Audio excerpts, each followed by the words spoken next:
فلسطین کی آزادی کا مشن، یہودیوں کو قدم قدم پر دھول چٹانے والا، اکیلا ہی عالم کفر سے ٹکرانے کا حوصلہ رکھنے والا، پاک دھرتی کا ایک عظیم مجاہد، کفر پر لاوے کی طرح برسنے والے اس مجاہد کی طویل داستان سننے کے لیے چینل کو سبسکرائب کیجئے اور ویڈیو کو لائک کیجئے۔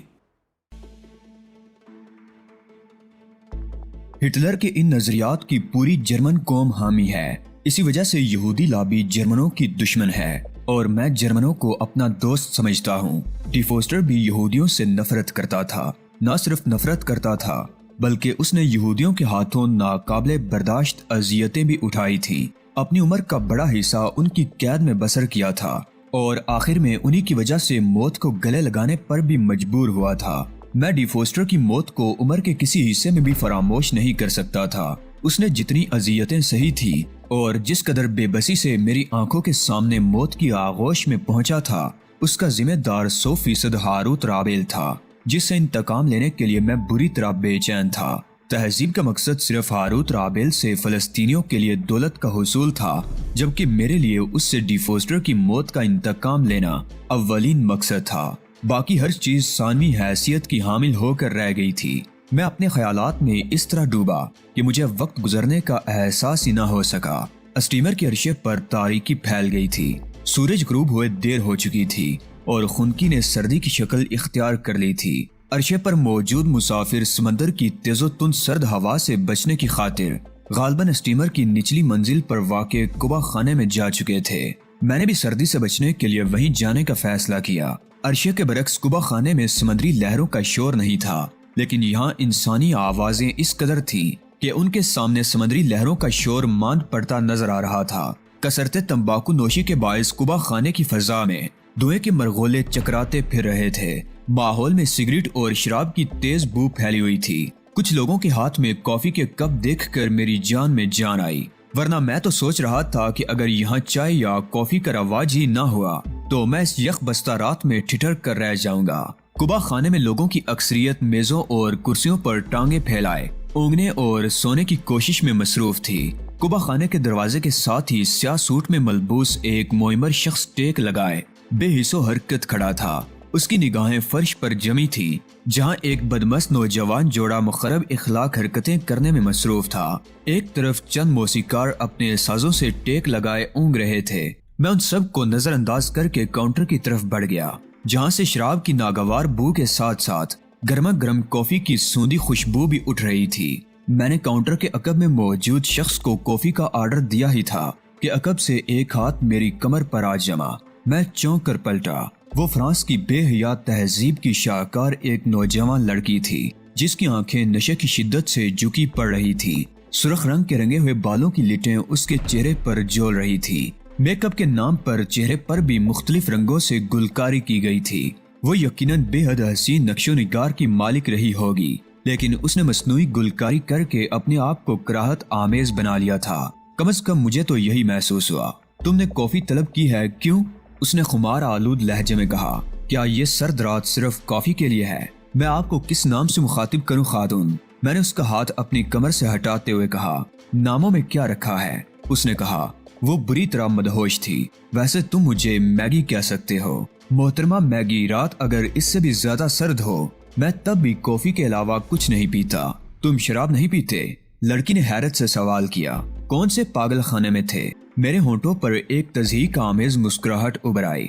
محترمہ میگی، میرا خیال ہے کہ تمہارا ہر خیال غلط ہے۔ میگی نے میری بات کاٹ دی، پھر کاؤنٹر مین سے مخاطب ہوئی۔ نہیں، اسے کافی نہیں، شراب دو۔ کاؤنٹر پر موجود شخص پہلے ہی میرے لیے کافی نکال چکا تھا، اس لیے اس نے سوالیہ نظروں سے میری طرف دیکھا، جبکہ میگی نے کمال بے تکلفی کا مظاہرہ کرتے ہوئے کافی کے کپ کی طرف ہاتھ بڑھایا تو میں نے اس کا ہاتھ اپنی گرفت میں لے لیا۔ کیا کرتے ہو ڈارلنگ؟ شراب پیو، شراب۔ سٹیمر پر ٹیکس فری شراب ملتی ہے، تمہیں صرف 50% ادائیگی کرنی پڑے گی۔ اور تم؟ میں نے سوالیہ نگاہوں سے میگی کی طرف دیکھا تو وہ شرابیوں کے سے انداز میں ہنس پڑی۔ میں بھی ٹیکس فری ہوں ڈارلنگ، اس نے وارفتگی سے کہا۔ تم مجھے ہر طرح سے استعمال کر سکتے ہو۔ میرے ہونٹ نفرت سے سکڑ گئے۔ افسوس، مجھے ٹیکس فری چیزوں میں کوئی کشش محسوس نہیں ہوتی، میں نے کہا اور تیزی سے وہاں سے ہٹ گیا۔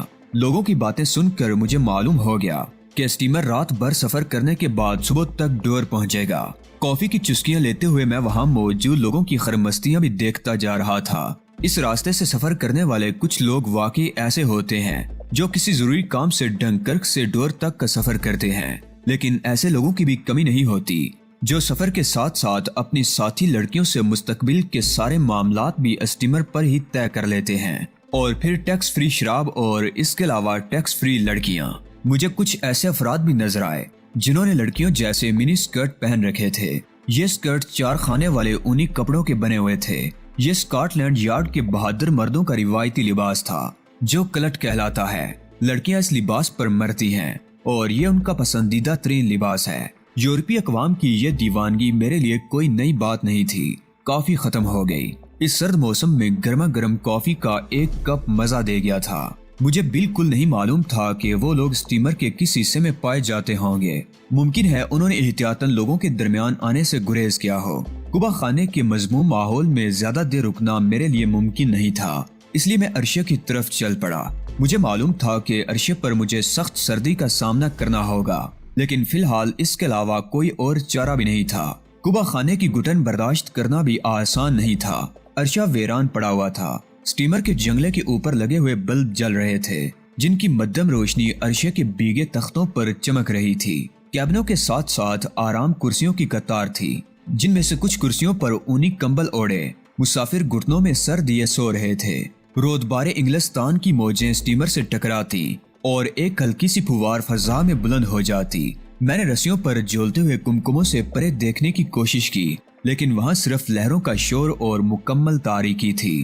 کبھی کبھی اسٹیمر کا ہارن زور سے بجنے لگتا اور اس کے بعد بے قرار خاموشی چھا جاتی تھی۔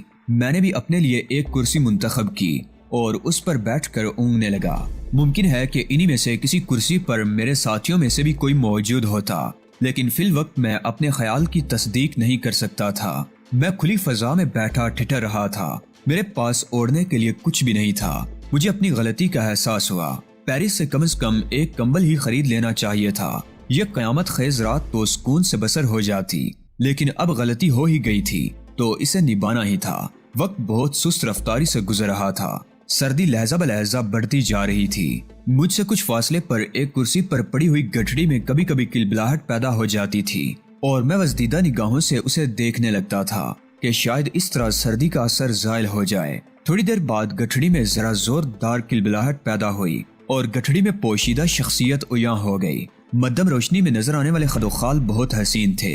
گہری نیلی آنکھیں، ناک قدرے اوپر کو اٹھی ہوئی، سرخ و سفید گول چہرہ اور لمبے لمبے بال بے حد بھلے لگ رہے تھے۔ وہ ننداسی آنکھوں سے ادھر ادھر دیکھتی رہی اور پھر اس کی نظر مجھ پر پڑ گئی۔ شاید اس نے اندازہ کر لیا تھا کہ میں جاگ رہا ہوں۔ اس نے اپنے جسم کے گرد کمبل اچھی طرح لپیٹا اور آہستہ آہستہ میری طرف بڑھی۔ ایکسکیوز می، آپ کے پاس لائٹر یا ماچس ہے؟ اس نے میرے نزدیک پہنچ کر کہا۔ میں بونچکا رہ گیا۔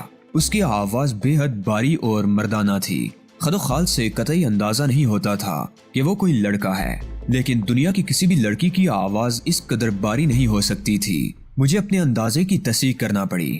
وہ لڑکی نہیں بلکہ کوئی آوارہ گرد ہپی لڑکا تھا۔ میں نے سنبھل کر اس سے معذرت کی تو وہ دوسری گٹھڑیاں ٹٹولنے لگا اور پھر اس نے اپنی جیب سے چسپ بری سگریٹ نکالی۔ شاید کہیں سے اسے ماچس نصیب ہو گئی تھی۔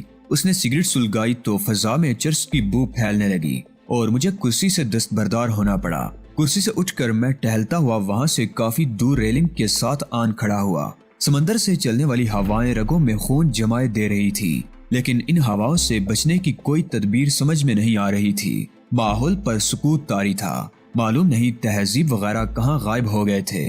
مجھے بڑھ پر غصہ آنے لگا تھا۔ اسی نے کہا تھا کہ مجھے اور تہذیب کو الگ الگ سفر کرنا چاہیے۔ اس وقت اگر تہذیب موجود ہوتی تو میں اس سے باتیں کر کے ہی سردی کا احساس کم کرنے کی کوشش کرتا۔ میری سمجھ میں نہیں آ رہا تھا کہ اس طرح ایک دوسرے سے بالکل ہی اجنبی بن کر سفر کرنے کی کیا تک تھی۔ دفعتاً میں نے عرشے پر قدموں کی آوازیں سنی۔ یہ زنانہ سینڈلوں کی آوازیں تھیں۔ میں نے پلٹ کر دیکھا اور مدھم روشنی کے باوجود میگی کو پہچان لیا۔